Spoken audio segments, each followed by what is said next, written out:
Dentro del aspecto de este 50% cráneo mandibular, también tiene una articulación sinovial especial, que es la articulación temporomandibular. Y hablábamos de este concepto de la articulación sinovial temporomandibular como una articulación especial, básicamente porque es una articulación doble. Es una articulación cóndilo-discal inferior, sinovial, y una articulación disco-temporal superior, también sinovial, y la característica fundamental es que es una articulación que tiene un disco interarticular. Y el disco interarticular está básicamente relacionando dos situaciones articulares, que son las articulaciones del cóndilo, que es un elemento articular convexo, desde el componente mandibular, y el componente temporal también tiene una superficie articular convexa.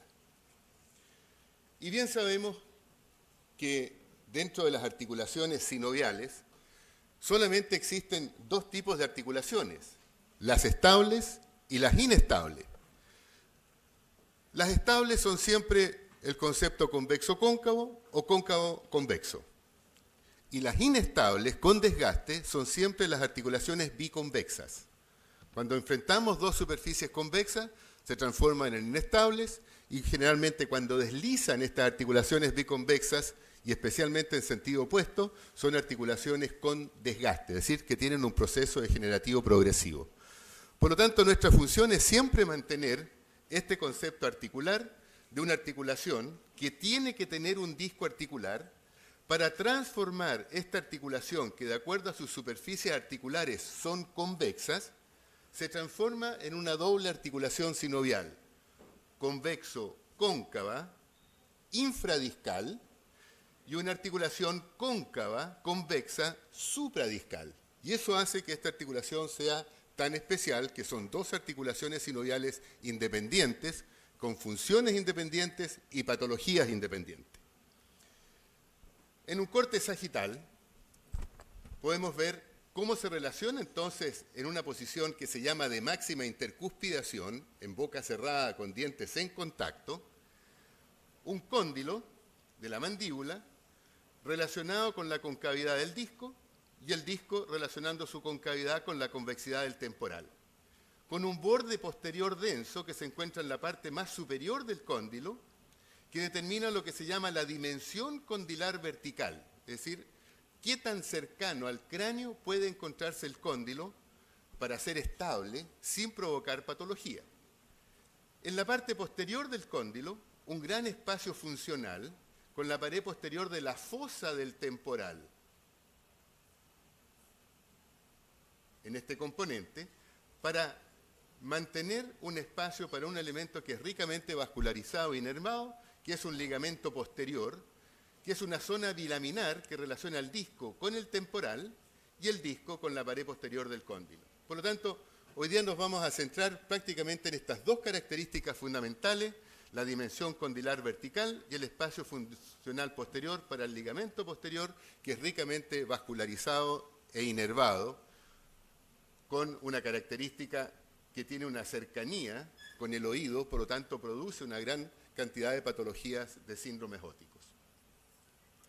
Esta articulación, a medida que va produciendo movimientos articulares, como en los casos de los 10 milímetros de apertura, vemos cómo el cóndilo va avanzando en sentido anterior y el disco está teniendo una leve rotación posterior sobre el cóndilo porque es una relación convexo-cóncava, es decir, deslizan en sentidos opuestos. Pero la ley de oro dice que deslizan en sentidos opuestos y también se luxan en sentidos opuestos. Por lo tanto, si el cóndilo se va hacia atrás, el disco se luxa hacia adelante. Si el cóndilo se va hacia medial, el disco se luxa hacia lateral, etc. Por una relación que es de tipo convexo-cóncava. Y a medida que va avanzando la apertura bucal, vemos cómo el cóndilo avanza en sentido anterior, pero el disco va quedando en una relación posterior al cóndilo. Hasta que se produce un momento en que este movimiento, que habitualmente se denomina un movimiento de rotación inicial, comienza un proceso de traslación articular, avanzando dentro de la pared posterior de la eminencia articular. Y el disco siempre interpuesto manteniendo la congruencia y la posibilidad de hacer un movimiento básicamente sin dolor, porque el cartílago articular del cóndilo, el cartílago articular de la eminencia articular o tubérculo del temporal no tiene inervación y la zona central del disco tampoco tiene inervación. Por lo tanto, puede realizar un movimiento básicamente sin dolor hasta llegar a posiciones básicamente extremas. Y ustedes ven que el cóndilo va avanzando en sentido anterior, el disco tiene un movimiento de rotación posterior y vean cómo se va provocando esta elongación del ligamento posterior que relaciona al disco con el temporal y al disco con el cóndilo. Toda esta zona posterior es lo que se llama la zona bilaminar ricamente vascularizada, inervada. Y esa es la característica fundamental de esta articulación, que tiene articulaciones sinoviales inferiores y articulaciones sinoviales superiores absolutamente independientes, separadas con el disco interarticular entre sí. Lo que vamos a discutir ahora, con un caso clínico completo, es una técnica que se llama la técnica de rodar cóndilo discal posterior, de Rocavado, ya que la situación más habitual dentro de la práctica clínica es que nos encontramos en situaciones de articulaciones que presentan ruidos articulares por subluxación discal. Y el concepto consiste fundamentalmente cómo el terapista manual puede realizar técnicas específicas para reducir estas subluxaciones discocondilares y discotemporales y al mismo tiempo lograr una estabilidad en el tiempo.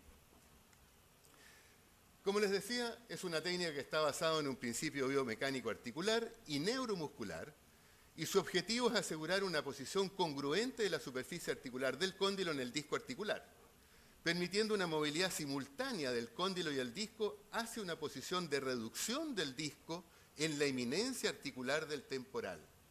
Solo debe ser aplicada en articulaciones reducidas en protrusiva, pacificadas, indoloras y bajo estricto control del kinesiólogo tratante. Requiere destreza y una buena comprensión de la técnica por parte del paciente. El concepto fundamental está basado en esta figura de situaciones articulares biconvexas que necesitan para su estabilidad mantener un disco interarticular. Por tanto, mientras mantengamos esta situación central firme, congruente, es imposible que este elemento denso posterior o este elemento denso anterior pueda tener una situación de subluxación a través de este espacio funcional. Si lo vemos en esta imagen, esperemos, crucen los dedos. Esta es la forma en que se mueve la articulación temporomandibular, manteniendo esta situación estable siempre entre el cóndilo y el disco y el temporal. El borde posterior denso del disco, la zona cóncava con el temporal y la zona convexa del cóndilo con la zona cóncava del disco, y se mueve en circunstancias tanto de apertura, en una fase de rotación, y luego en una fase básicamente de traslación, hasta llegar a una posición donde el cóndilo y el borde inferior de la eminencia articular quedan enfrentados, que vendría a ser una apertura bucal funcional amplia, con un disco interpuesto y con sus ligamentos manteniendo una situación estable. Ahora bien, si manejamos esta condición y vemos cómo lo ven los odontólogos, vemos nosotros la anatomía habitual y el odontólogo que lo ve en blanco y negro, pero en este caso con una resonancia magnética. Por lo tanto, nosotros tenemos que poner a la resonancia magnética todos nuestros elementos anatómicos, los músculos, pterigoideo superior, el pterigoideo medio, pterigoideo inferior. Aquí vamos a estar viendo el cóndilo, en la parte superior del cóndilo el borde posterior denso del disco en la parte profunda de la fosa, que es lo que nos interesa, y en su parte posterior el espacio funcional para el ligamento posterior que relaciona el disco con la fosa y el disco con el cóndilo. Por lo tanto, esta es una posición normal en una resonancia magnética de una articulación temporomandibular. El caso que vamos a ver es un caso típico de subluxación cóndilo-discal posterior, disco temporal anterior, que es una técnica de reducción de rodar cóndilo-discal posterior. ¿Qué es lo que vamos a ver fundamentalmente en este caso? Si lo vemos en esta imagen, vemos una articulación con el cóndilo, la fosa, la eminencia articular y el disco interpuesto. Como es una relación convexo-cóncava, Si este cóndilo se va hacia atrás y cierra este espacio, o el cóndilo se va hacia atrás y hacia arriba y cierra el espacio superior, se produce una situación, fíjese acá, aquí a nivel del disco, que si el cóndilo se va hacia atrás y hacia arriba, el disco se luxa. Y se produce en forma inmediata lo que se llama la subluxación cóndilo-discal posterior. El cóndilo se fue por detrás del disco, y el disco, que debería estar aquí arriba, se luxó en la parte posterior de la eminencia articular. Una articulación que entonces comienza a funcionar con ruidos articulares cuando se produce la reducción del disco, y también un ruido articular cuando se luxa el disco. Y ustedes ven cómo se produce la reducción, que es una reducción de alta velocidad, y en el cierre, cómo se produce el traumatismo posterior del ligamento posterior cuando el cóndilo se va hacia atrás y hacia arriba. Esa situación, que es bastante frecuente, y aquí se la muestro más grande para que digan, ¡oh! En esa posición, ahí se reduce con un clic de apertura, que es un clic de reducción, y un clic de cierre, que es un clic de luxación. Y comienza entonces a producirse un traumatismo del ligamento posterior en la inserción del disco, y además un componente de dolor de tipo craneofacial característico de esta situación. Ahora bien, veíamos que esta técnica de rodar cóndilo discal posterior tiene que llevarnos a reproducir esta condición básica de tipo neuromuscular. En las situaciones que veíamos, fíjense acá, esta es una articulación que debería estar en una posición normal. El cóndilo, la parte fina del disco enfrentando la pared posterior inferior de la eminencia articular, el borde posterior denso del disco en la parte superior del cóndilo y la parte posterior totalmente ocupada por esta gran masa ligamentosa ricamente inervada y vascularizada, que es el ligamento posterior. Y les decía, ¡fum!, y se produce la luxación. Si ustedes ven en esta situación, el disco que se luxa con un traumatismo de alta velocidad, ese cóndilo inmediatamente se va como hacia atrás y hacia arriba y cierra el espacio articular. Por tanto, la primera técnica que uno tiene que pensar, que lo que tiene que reproducir, es la habilidad de abrir este espacio articular con una técnica distractora, es decir, de poder producir una distracción de tipo longitudinal. Si nosotros hacemos una visión en esta situación, y fíjense bien, cuando se produce la luxación, ¡pum!, ¿qué es lo que tiene que hacer el cóndilo? Fíjense en el cóndilo, para poder llegar a reducir este disco. ¿En qué sentido se mueve el cóndilo? El cóndilo se está moviendo hacia abajo. Es decir, al producirse la distracción longitudinal, se abre el espacio entre la distancia entre el cóndilo y la pared posterior de la eminencia articular, y cuando eso sucede y el cóndilo puede ir en sentido anterior, el cóndilo es capaz de reducir al disco. Y en eso está basada básicamente la técnica que vamos a desarrollar en poder abrir y preparar la articulación para su tratamiento. Caso clínico, típico. Cualquier paciente que tenga un traumatismo, una cicatriz en el mentón, antigua o reciente, en el 100% de los casos tiene una luxación de disco, estadísticamente. Así que el que ha tenido algún traumatismo mentoniano ya sabe que esa situación es así. Pero ustedes ven que el traumatismo mentoniano sigue una línea como en diagonal hacia la articulación temporomandibular. Por lo tanto, este paciente va a llegar a la clínica con dolor en la articulación temporomandibular izquierda. Hacemos el estudio, ustedes ven que ya tiene una posición del cráneo en rotación posterior, que de acuerdo a la conferencia de la mañana, ya significa que la mandíbula además está sostenida en sentido posterior, 1,5 a 2 milímetros. La sonrisa de una chilena simpática, su relación oclusal para los odontólogos, en una visión anterior lateral, con una protrusiva mandibular que tiene una acción deflectiva hacia la izquierda. Es decir, cuando la mandíbula va hacia adelante y se desvía hacia la izquierda, nos está indicando que la patología está en la articulación izquierda. Las lateralidades, limitadas hacia el lado derecho en relación hacia el lado izquierdo. Y los movimientos de lateralidad, si yo hago una lateralidad derecha, estoy evaluando la articulación izquierda. Es una evaluación contralateral. Por lo tanto, si está limitada la lateralidad derecha, significa que la patología estaría en la articulación temporomandibular izquierda. Si tomamos en cuenta lo que habíamos visto al principio como normal, fíjense acá, el espacio articular posterior, la dimensión condilar con el disco interpuesto, y vemos el caso de esta paciente con el traumatismo articular, y miramos su resonancia magnética, teniendo como patrón este patrón de normalidad, ustedes ven en esta articulación cómo este espacio posterior se cerró. Y este espacio superior, que es la dimensión condilar vertical, también se cerró. Por lo tanto, el disco, en vez de estar ubicado en la parte superior del cóndilo, ahora el disco se encuentra subluxado, el cóndilo se fue por detrás del disco y el disco se luxó en la pared posterior de la eminencia articular.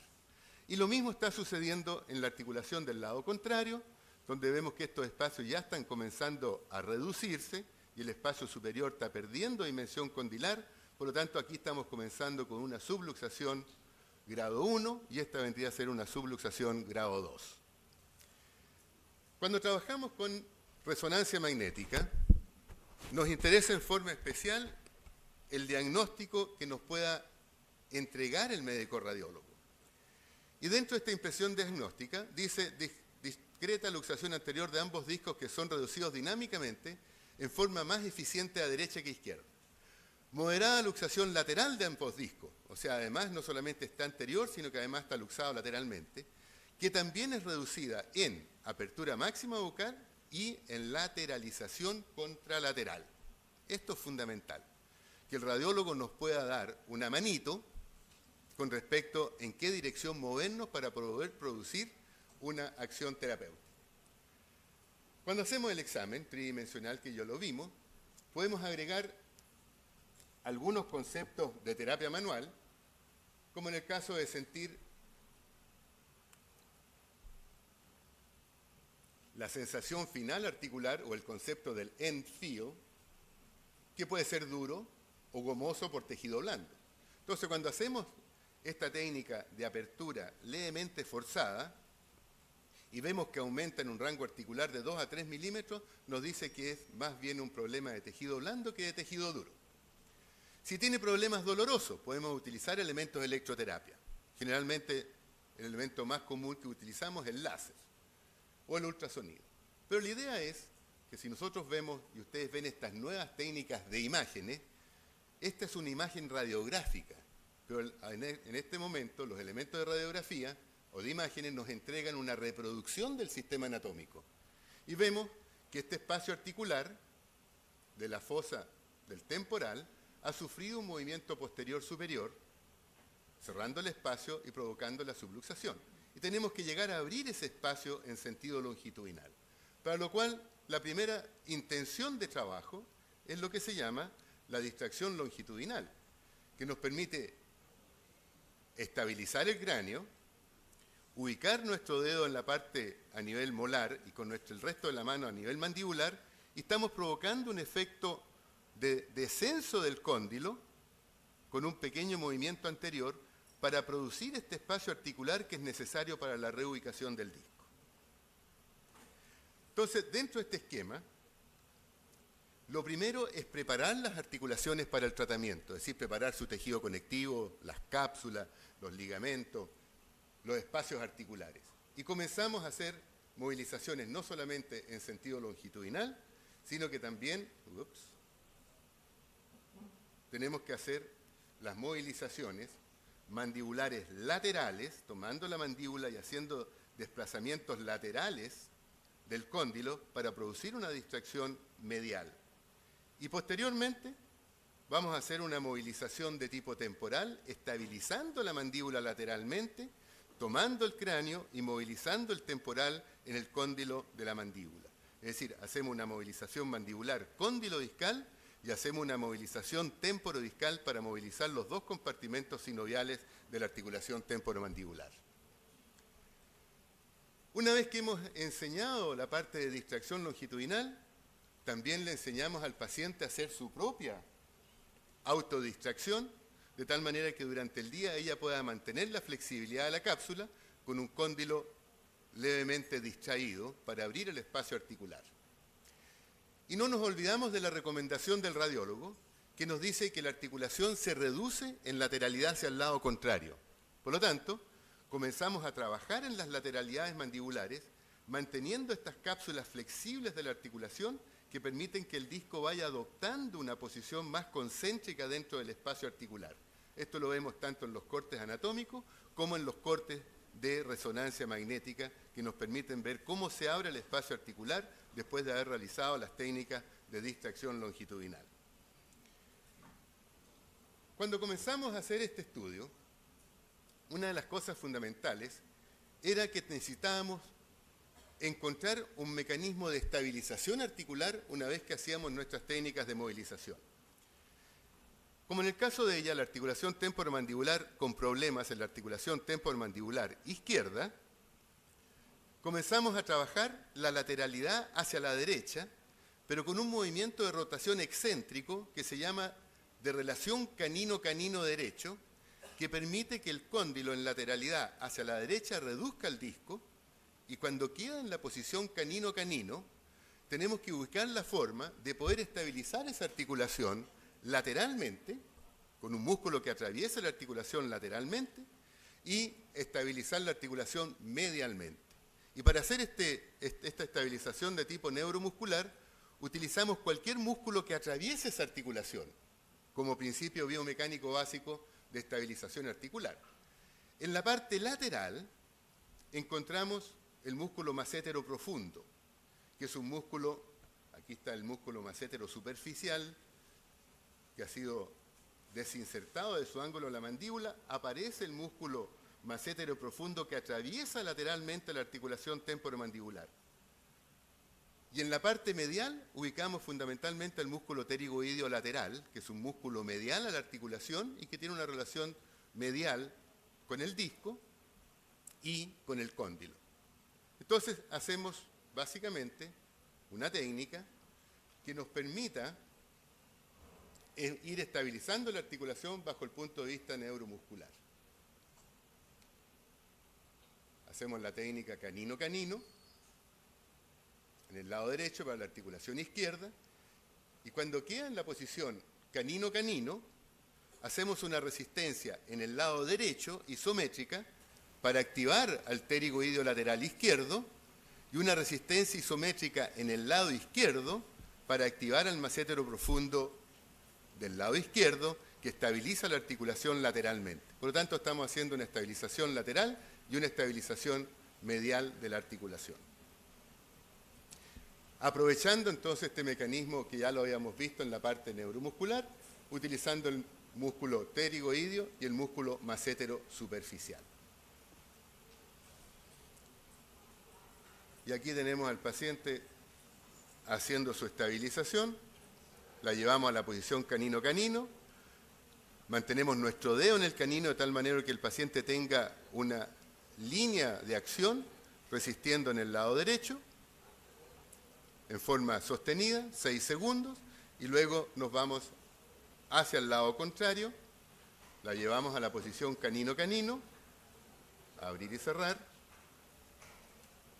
mantener la posición canino-canino, mantener, mantener, mantener, y hacemos la estabilización en el lado contrario. Ahora, dentro de este concepto, comenzamos a hacer lo que se llama la técnica de rodar cóndilo discal. Y lo primero consiste con un elemento interpuesto, que tiene la forma de un disco bicóncavo. Hacemos una técnica protrusiva, y este elemento entre las piezas dentarias actúa como una rueda entre la mandíbula y el maxilar superior. Y si logramos sentir que en este movimiento de protrusiva, con el elemento interpuesto, reduce la articulación temporomandibular, significa que tenemos una articulación que es factible de ser reducida. Y pasamos al paso siguiente, que consiste en la comprobación de la reducción, que es un movimiento protrusivo, y en el momento protrusivo hacer una función de apriete. Cuando se produce esta posición de protrusiva con apriete sin dolor, significa que el cóndilo está básicamente funcionando en el disco. Si es una protrusiva con dolor, significa que el cóndilo está funcionando en el ligamento posterior y el disco no estaría reducido.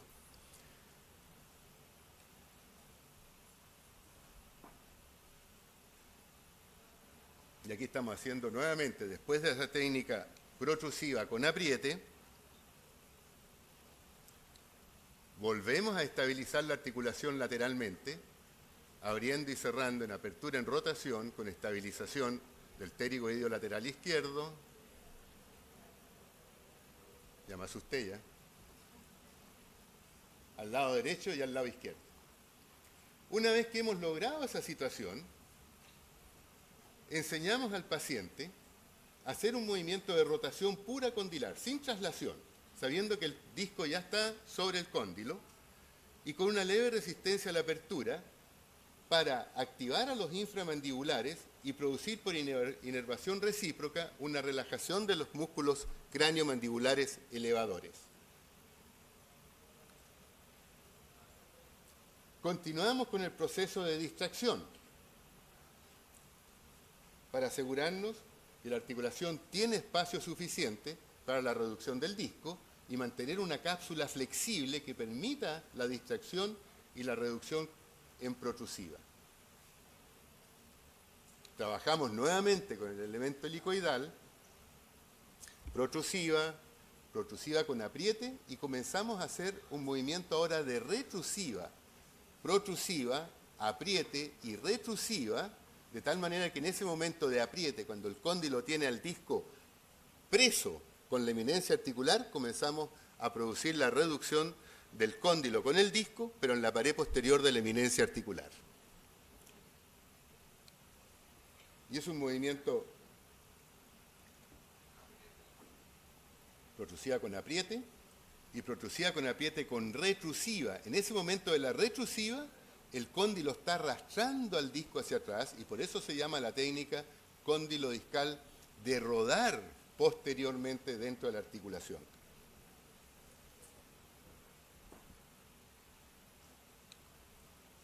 Ahora, ¿por qué me interesa recalcar esta situación? Porque habitualmente yo diría que dentro del ambiente de esta sala, si yo les dijera a todos ustedes que abran su boca grande, abran la boca grande, pero lento, con fineza, ¿eh? Abran la boca grande 2 o 3 veces y levanten la mano. ¿Cuántos de ustedes sintieron un ruido en la articulación temporomandibular? Si ustedes se dan cuenta, el 50% de esta sala debería estar en tratamiento.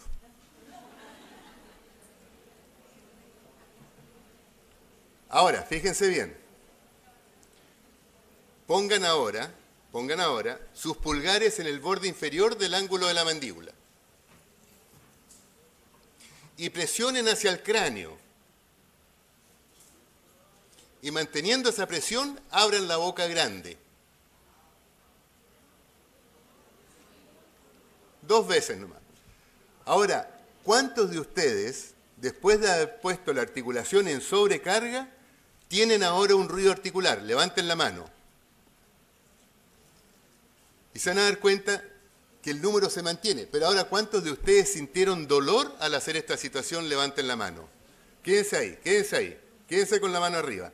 Y los que están en primera fila, dense vuelta y miren hacia arriba. Levanten la mano los que sintieron ruido y dolor. Todas las personas que levantaron la mano y que con sobrecarga craneal abrieron su boca y experimentaron dolor, ya tienen una subluxación cóndilo discal posterior, disco temporal anterior, fase 1.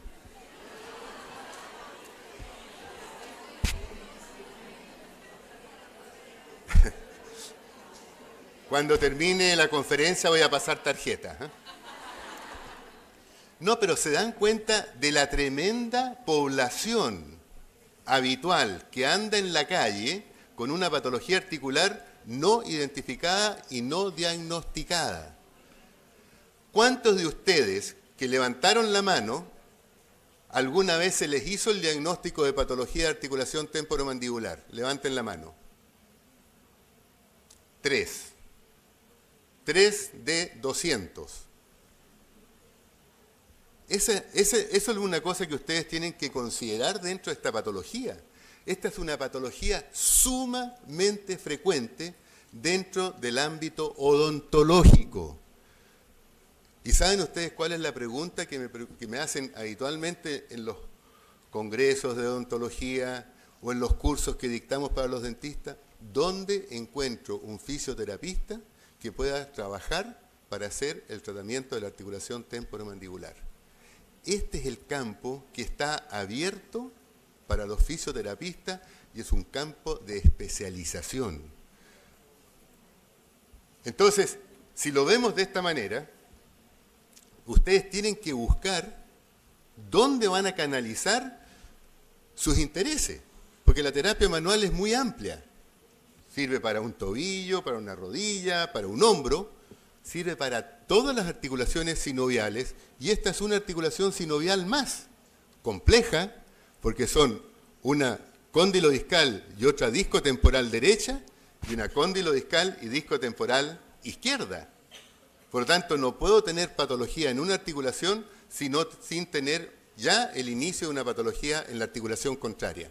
Por lo tanto, canalicen sus esfuerzos y sus especialidades. El campo de la odontología en fisioterapia es un campo abierto y necesario. Entonces, cuando estudiamos esta situación, y lo vemos acá,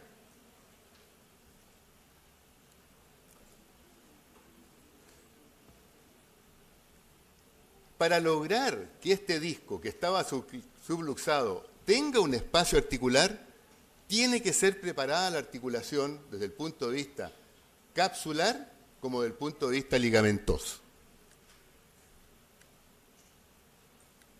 Aquí tenemos el ligamento colateral, que se ve perfectamente bien en la resonancia magnética. Esta es la cápsula articular temporodiscal discocondilar, lateralmente, que también se ve en la resonancia magnética. El cóndilo, el disco, la fosa. Y ustedes ven que cuando hacemos una lateralidad de la articulación derecha hacia el lado izquierdo, se produce una reducción del disco dentro de la fosa. Ahora, una vez que logramos esa situación, lo estabilizamos lateralmente con el macétero profundo y en la parte medialmente con el pterigoideo lateral. Ahora, ¿por qué me interesa recalcar esta situación? Voy a volver atrás un poquitito.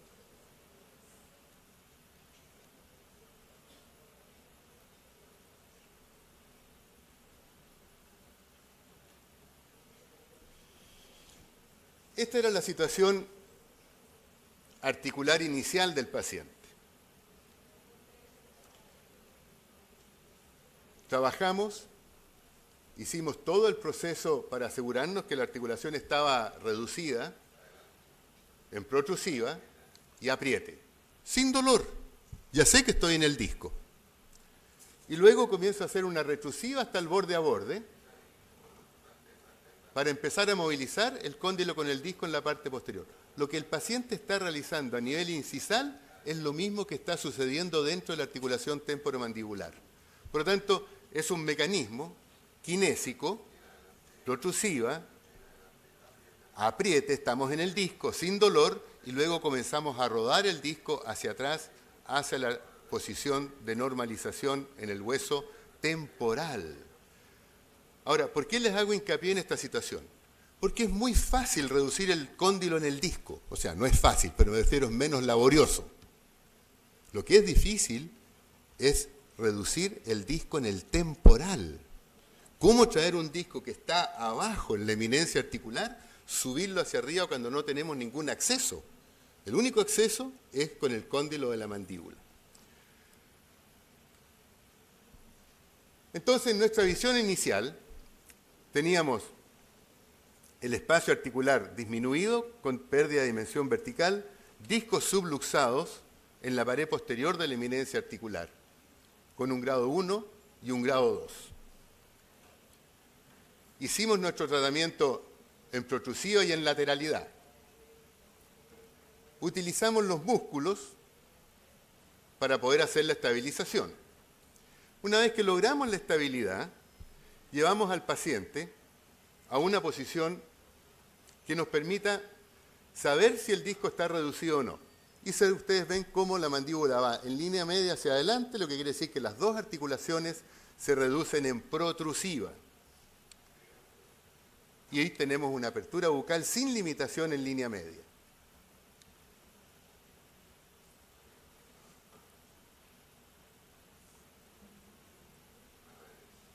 Tenemos una lateralidad proporcional con una lateralidad también hacia la izquierda. Si logramos esa situación, podemos comenzar a estabilizar la mandíbula en línea media. Utilizamos el mismo elemento, el helicoidal, entre las piezas dentarias anteriores para estabilizar en sentido lateral y estabilizar en sentido antero-posterior en una posición de borde a borde, en sentido antero-posterior y en sentido lateral en línea media. Es decir, ya volvemos a línea media y no tenemos que trabajar en sentido excéntrico. Situación inicial, vemos que cuando hacemos el estudio dinámico de la articulación, como decía el radiólogo, se reduce el cóndilo en el disco. Esta es la fosa, la eminencia articular, el cóndilo con su disco, a los dos lados. Aquí está el disco reducido. Cóndilo, fosa, eminencia articular. A los 20 milímetros, el cóndilo con el disco siguen reducidos. A los 30 milímetros, vemos cómo el cóndilo con el disco ya va llegando al borde inferior de la eminencia articular, tanto en el lado derecho como en el lado izquierdo. A los 40 milímetros de apertura vemos cómo el cóndilo sobrepasa el borde inferior de la eminencia, pero con el disco interpuesto. Sobrepasa, pero con el disco interpuesto. Por lo tanto, se reduce a los 10, 20 y 30 milímetros de apertura. Hacemos la protrusiva, fantástico. Al hacer la protrusiva vemos cómo el cóndilo reduce al disco en la articulación. ¿Se fijan? Protrusiva, a derecha e izquierda, disco reducido. Si logramos esta situación con un ruido de reducción y luego le pedimos un apriete en esa posición, sin dolor, quiere decir que estamos con el disco reducido. Y lo interesante es ver cómo cuando hacemos la protrusiva con apriete, en la parte anterior del disco, el disco como que hace un salto hacia atrás, como que se reubica por detrás del cóndilo. Por tanto, si logramos esta situación, lo único que necesitamos es hacer la protrusiva con apriete y luego con el cóndilo gradualmente comenzar a hacer un movimiento de rodar que lleve al cóndilo y al disco a la parte más profunda de la fosa. Entonces, si veo la articulación derecha, cuando hicimos la protrusiva y luego la retrusiva con apriete, vemos cómo este disco cambia de forma, se remodela y adopta una posición dentro de la fosa con una nueva posición del cóndilo en relación al disco.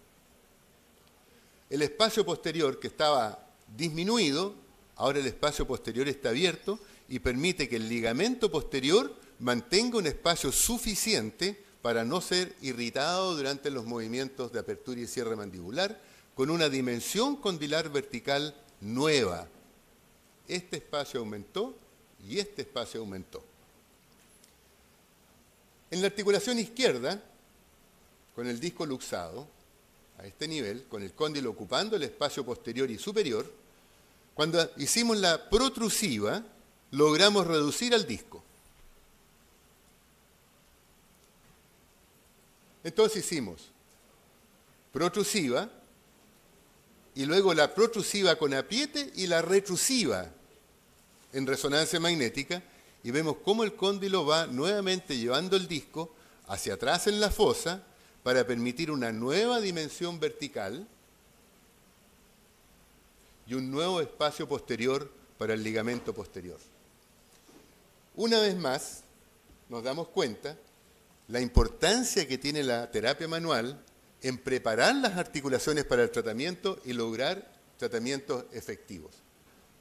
Antes del tratamiento, esta era la posición del cóndilo en la articulación, provocando una compresión del ligamento posterior con dolor facial, articular y síndromes óticos. Ahora ya tenemos un espacio abierto que no comprime el ligamento posterior con una nueva dimensión vertical. En el lado derecho, el cóndilo con el disco subluxado en la pared posterior de la eminencia articular también adopta una nueva posición en la articulación, abriendo el espacio posterior, nueva dimensión vertical. Por lo tanto, ambas articulaciones están reducidas. Es una buena relación articular para ahora iniciar una rehabilitación oclusal. Es decir, ahora tenemos que encontrar un odontólogo que comprenda nuestros mecanismos de biomecánica, fisiología articular, fisiología muscular, que haga una estabilización oclusal para mantener la estabilidad de la articulación temporomandibular. O sea, las dos profesiones, una vez más, tienen que estar unidas para un final feliz. Por tanto, esta es una técnica que requiere mucha destreza. Este es otro caso, solamente para mostrarle que el paciente tiene que aprender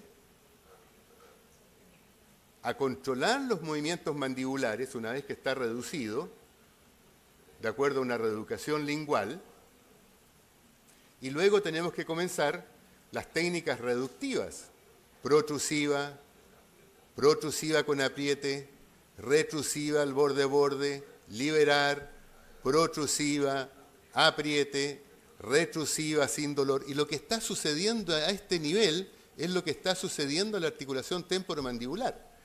Y les muestro esta situación porque este es un caso de una paciente con ortodoncia. ¿Han visto ustedes la cantidad de personas que andan habitualmente en la calle en tratamientos con ortodoncia?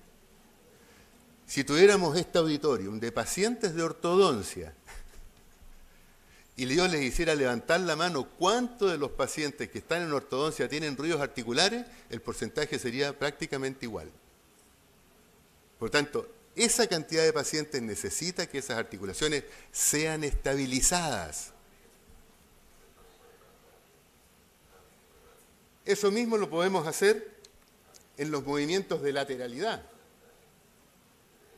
Utilizando el helicoidal, en lateralidad, apriete para estabilizar la articulación derecha y volver a línea media. Liberar, lateral, apriete, volver a línea media, soltar, lateral, apriete sin dolor y volver a línea media. Estamos reduciendo el disco en sentido antero-posterior y reduciendo el disco de lateral a medial. Una vez que logramos esa situación, podemos hacer una estabilización en línea media, protrusiva, apriete, volver a vis a vis, estabilizar al lado derecho, 6 segundos, estabilizar al lado izquierdo, 6 segundos, que no se mueva, mantener una relación isométrica, que no se venga hacia adelante, ni se vaya hacia atrás. Es decir, estamos haciendo control motor y estabilización articular en una articulación reducida mediante técnicas de terapia manual ortopédica.